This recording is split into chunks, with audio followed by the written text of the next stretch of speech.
अगर तुम भी क्लास 10 की मैथ्स बिना चैप्टर वेटेज समझे पढ़ रहे हो ना तो बहुत बड़ी गलती कर रहे हो। बिकॉज तुम उन चैप्टर को ज़्यादा प्रायोरिटी दोगे जो कि कम पोटेंशियल रखते हैं, इसलिए तुम्हारे मार्क्स कम आते हैं। आज मैं एग्जैक्ट चैप्टर वेटेज बताऊंगा और साथ ही साथ ये भी बताऊंगा कि किस सीक्वेंस में तुमको मैथ्स के चैप्टर करने चाहिए। So hello everyone, my name is Aditya और ये पीछे आपके सामने लिखे हैं चैप्टर वाइज वेटेज। लेकिन वेटेज समझने से पहले एक सबसे बड़ा क्वेश्चन जो सबसे ज़्यादा मन में आता है वो आता है कि चैप्टर को किस सीक्वेंस में करें। बुक में जो दिया है उस सीक्वेंस में करें या यूनिट वाइज अपने हिसाब से अलग अलग करें। तो मैं तुम्हें अपनी रिकमेंडेशन से बताऊंगा कि बुक में जिस हिसाब से चैप्टर लिखे हैं ना, फर्स्ट सेकंड थर्ड ऐसे करके 14 चैप्टर हैं, तो बुक के हिसाब से तुम एक एक करके चैप्टर करो। क्यों? क्योंकि देखो मैं तुमको क्यों कह रहा हूँ, क्योंकि तुम्हारे जो शुरुआत के चैप्टर है ना वो हैं real numbers, polynomial, linear equation, quadratic और अर्थमेटिक प्रोग्रेशन। ये 5 चैप्टर जो हैं, ये 5 चैप्टर जो हैं बहुत ज़्यादा इजी हैं। देखो ये 5 चैप्टर कठिन नहीं है, ये 4 चैप्टर और ये एक, ये 5 चैप्टर बहुत इजी हैं। और जब तुम इजी चैप्टर करोगे ना तुम्हारा कॉन्फिडेंस बूस्ट होगा, तुम आगे और करने की क्षमता रखोगे। अब पता यहाँ पर गलती क्या हो जाती, तुम सोचते हो चलो पहले मैं ट्रिग्नोमेट्री कर लेता हूँ। जब तुम भाई ट्रिग्नोमेट्री पर कूदोगे, तुमने अभी तक 9वीं में नहीं पढ़ी ट्रिग्नोमेट्री, अब तुम सीधे 10वें में पढ़ोगे तो थोड़ा बहुत तो मतलब तुमको लगेगा ना डिफिकल्ट। तो ये डिफिकल्ट नहीं, थोड़ा समझने वाला खेल होता है। यहाँ पे ट्रिग्नोमेट्री थोड़ी समझने का खेल है। तो ट्रिग्नोमेट्री अगर तुम शुरुआत में करोगे ना तुमको मैथ्स से डर लगने लगेगा, तुम कहोगे यार इतनी ज़्यादा कठिन है, ट्रिग्नोमेट्री उठा के देखी थी। तुम्हारे मन में फिर देखो कठिन एक शब्द बैठ जाएगा, हार्ड। हार्ड शब्द तुम्हारे दिमाग में बैठ गया। अब जब तुम ये करने जाओगे पॉलिनोमियल, लीनियर इक्वेशन, क्वाड्रेटिक और अर्थमेटिक प्रोग्रेशन, तो यहाँ पर क्या होगा ना, जब तुम इनके भी बेसिक कॉन्सेप्ट समझोगे तो तुम्हें वो भी हार्ड लगने लगेंगे। तो ऐसे करके तुम्हारी पूरी मैथ्स हार्ड हो जाएगी। इसलिए मेरी रिकमेंडेशन सुनो, तुम पहले इजी चैप्टर करोगे, इजी करते करते तुम धीरे से कोऑर्डिनेट ज्योमेट्री भी इजी समझ के कर लोगे, ट्राइंगल और सर्कल भी कर लोगे, फिर धीरे धीरे ट्रिग्नोमेट्री, मतलब इजी से करोगे ना तो तुमको मैथ्स इजी ही लगने लगेगी। तो मेरी रिकमेंडेशन है शुरुआत से जैसा एनसीईआरटी में दिया है ना, एक एक चैप्टर जैसे ये लिखा है रियल नंबर, पॉलिनोमियल, फिर क्वाड्रेटिक, फिर ट्राइंगल, फिर इंट्रोडक्शन ट्रिग्नोमेट्री, फिर एरियाज रिलेटेड, ऐसे एक एक करके चैप्टर करना जो कि बुक में दिया है एनसीईआरटी की। ओके, अब मैं कहूँगा ऊपर नीचे करके मत करना। अब वो चॉइस तुम्हारी है, तुमको अगर लगता है कि मुझको करना चाहिए तो तुम कर लेना, ठीक है। अब चलते हैं चैप्टर वाइज वेटेज की ओर। तो वेटेज बताऊं मैं, देखो तुम्हारी जो है 7 है, 7 यूनिट्स हैं। पहली यूनिट है नंबर सिस्टम, सेकंड है एलजेब्रा, थर्ड है कोऑर्डिनेट ज्योमेट्री, फोर्थ है ज्योमेट्री, फिफ्थ है ट्रिग्नोमेट्री, सिक्स्थ है मेंसुरेशन और सेवेंथ है स्टैटिस्टिक्स एंड प्रोबेबिलिटी। ठीक है, ये थी। अब समझना तुम्हारी जो पहली है ना, पहली पहली जो तुम्हारी यूनिट है वो है पूरे के पूरे 6 मार्क्स की। और इसके अंदर चैप्टर कितने हैं? ओनली चैप्टर कितने हैं? चैप्टर ओनली है एक। कौन सा? Real number chapter. एक चैप्टर है और एक चैप्टर कितने मार्क्स का? पूरा का पूरा 6 मार्क्स का है। तो भाई कठिन है क्या? अगर एक चैप्टर के 6 मार्क्स मिल रहे हैं, बहुत सही है यार। तो तुमको ये वाली जो है बहुत ज्यादा इजी हो गई, ठीक है। सेकंड है एलजेब्रा, इसके अंदर ये कितने वेटेज की है? ये है पूरे के पूरे 20 मार्क्स की, 20 मार्क्स की। और इसके अंदर चैप्टर कितने? 1 2 3 4, 4 चैप्टर हैं। पहला है polynomial, linear equation in two variable, quadratic और फिर अर्थमेटिक प्रोग्रेशन। अब तुमको इनको करना किस हिसाब से ये मैं बताऊं। देखो तुम्हारा हर चैप्टर, अब देखना सीबीएसई ने कभी भी ऑफिशियल ये नहीं कहा कि ये हर चैप्टर कितने मार्क्स का है। उसने सीबीएसई वालों ने ये बता रखा है कि ये 4 चैप्टर, ये पूरी यूनिट 20 मार्क्स की आएगी पेपर में कंफर्म। तो 20 मार्क्स में तुम ऐसे तोड़ दो। देखो मैं कहूँगा अगर 4 नंबर का यहाँ से आया तो 6 नंबर का इस चैप्टर से आएगा, और अगर 6 नंबर का इस चैप्टर से आया तो 4 नंबर का इस चैप्टर से आएगा, 20 मार्क्स हो गए।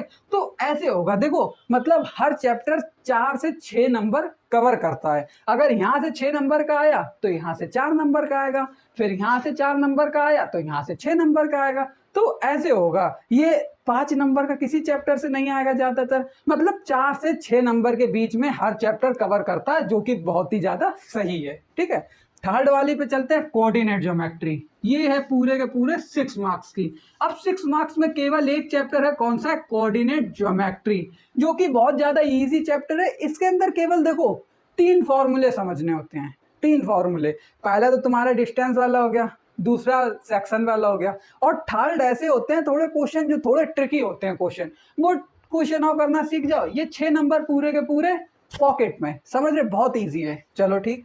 और फोर्थ आती है ज्योमेट्री। ज्योमेट्री जो तुम्हारी यूनिट है ये पूरे के पूरे 15 मार्क्स की है। और इसमें चैप्टर कितने हैं? ओनली 2। और 2 चैप्टर कौन से हैं? ट्राइंगल और सर्कल्स। अब मैं तुमको बता दूं, जो तुम्हारा ट्राइंगल और सर्कल्स चैप्टर है ना, ये हार्ड नहीं है। तुम्हारा ट्राइंगल चैप्टर से मैं कंफर्म बता देता हूँ, जो तुम्हारी बीपीटी थ्योरम है, कौन सी बीपीटी थ्योरम जो है, वो 100% पेपर में आती ही आती है, कम से कम 5 मार्क्स की। ठीक है, तो ये बीपीटी थ्योरम जरूर तैयार करना। ट्राइंगल और सर्कल ये 2 चैप्टर हैं 15 मार्क्स के, मतलब हर एक चैप्टर 7 से 8 नंबर कवर करता है। तो कितना सही है यार, ट्राइंगल में केवल बीपीटी थ्योरम सीख लो और सिमिलैरिटी नहीं क्राइटेरिया होते हैं, angle angle angle, side side side, side angle side, ये वाले क्राइटेरिया समझ लो। और सर्कल्स में तो थोड़ी बहुत थ्योरम होती हैं, वो समझ लेना, और थोड़े बहुत कॉन्सेप्ट होते हैं, बस 15 नंबर फिर से मुट्ठी में। फिर क्या करो, फिर आ जाओ ट्रिग्नोमेट्री में। यहाँ पर ये तुम्हारे पूरे 12 मार्क्स कवर करती है। और चैप्टर कितने हैं? 1 और 2। और केवल ये 2 चैप्टर, इनमें कैसे तुमको करना है बता दूं। पहले जब तुम ये करोगे ना, इंट्रोडक्शन टू ट्रिग्नोमेट्री, इसके अंदर तुमको इंट्रोडक्ट कराया जाएगा कि ट्रिग्नोमेट्री क्या है, इसके फॉर्मूले क्या हैं। और फिर यहीं पर तुम्हारे आएंगे प्रूफ वाले क्वेश्चन, प्रूफ वाले क्वेश्चन। और ये जो सेकंड चैप्टर है ना, सम एप्लीकेशन सब, यहाँ पर आएंगे तुम्हारे हाइट एंड डिस्टेंस से रिलेटेड, हाइट एंड डिस्टेंस से रिलेटेड क्वेश्चन यहाँ से आएंगे। तो ये दोनों मिलकर 12 मार्क्स केवल कवर करती है। अब तुम ऐसे बहुत से बच्चे सोचते होंगे, यार अगर मैं ट्रिग्नोमेट्री पोर्शन ही छोड़ दूं, इतना हार्ड है, तो क्या मैं तो तब भी पास हो जाऊंगा। तो भाई एक बात बता दूं, तुम 10वें में तो निकाल लोगे, लेकिन 11वें में अगर तुमने मैथ्स ले ली तो तुम ऐसा फंस जाओगे, तुम रोगे, तुम खुद से कहोगे यार क्यों ट्रिग्नोमेट्री नहीं सीखी। क्योंकि 11वें में हर एक चैप्टर में ट्रिग्नोमेट्री है, जो चैप्टर ले लो हर एक चैप्टर में ट्रिग्नोमेट्री है, ट्रिग्नोमेट्री से ही हर एक चैप्टर बन रहा है। मतलब वहां पर कहीं पर भी 60 डिग्री लिखा है तो वहां पर ट्रिग्नोमेट्री की जो 60 डिग्री की वैल्यू है वो रखो लो। यानी जितने भी चैप्टर है सब में ट्रिग्नोमेट्री। तो तुमको 10वें में ट्रिग्नोमेट्री अगर नहीं सीखी, 11वें 12वें और आगे जितने भी क्लास आएंगे सब में रोना पड़ेगा। तो ये बहुत जरूरी है, ये दोनों चैप्टर तुम्हारे होने चाहिए बहुत पक्के। और इन दोनों को तुमको ज़्यादा वेटेज भी देना है, मतलब ज़्यादा समय भी देना है। ये सब चैप्टर कैसे थे, ये तुम्हारे जो 4 चैप्टर है ना, ये आगे चल के ज़्यादा काम में नहीं आते, आगे चल के ज़्यादा काम में नहीं आते। तो इनको तुम पढ़ो और इनके जितने भी PYQs में जितने इंपॉर्टेंट क्वेश्चन है इन सबको करके खत्म करो। लेकिन ये दोनों चैप्टर ट्रिग्नोमेट्री, ये तुम्हारे आगे जब तक तुम मैथ्स पढ़ोगे तब तक काम आती रहेगी, इसलिए इसको ज़्यादा समय देना। ठीक है, अब आ जाते हैं 6 यूनिट की ओर, जो कि है मेंसुरेशन। मेंसुरेशन है पूरे के पूरे 10 मार्क्स की। अब यहाँ पर तुम्हारे कितने चैप्टर हैं? एक तो है एरियाज रिलेटेड टू सर्कल और दूसरा है सरफेस एरिया एंड वॉल्यूम। अब ये 2 चैप्टर 10 मार्क्स के हैं।